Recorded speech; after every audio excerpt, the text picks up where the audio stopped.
तो गाइस आज हम लोग जा रहे हैं सागर की बहन का तिलक देने के लिए और अभी हम लोग रास्ते में हैं और सारे गाड़ी लोग आ रहे हैं, काफ़ी बाकी लोग इधर आगे पीछे हैं। तो अभी हम लोग चलते हैं और फिर चले दिखाते हैं तिलक चढ़ते हैं। तो गाइस अभी हम लोग आए हैं सागर को दीदी को तिलक चढ़ाने। तो कैसे कैसे क्या विधि होता है चलिए दिखाते हैं आप लोग। अब किसको तिलक में आया? सागर के बहन किसको तिलक में आया?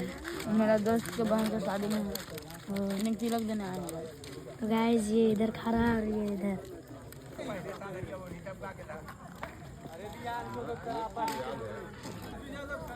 क्लास में पढ़े वाला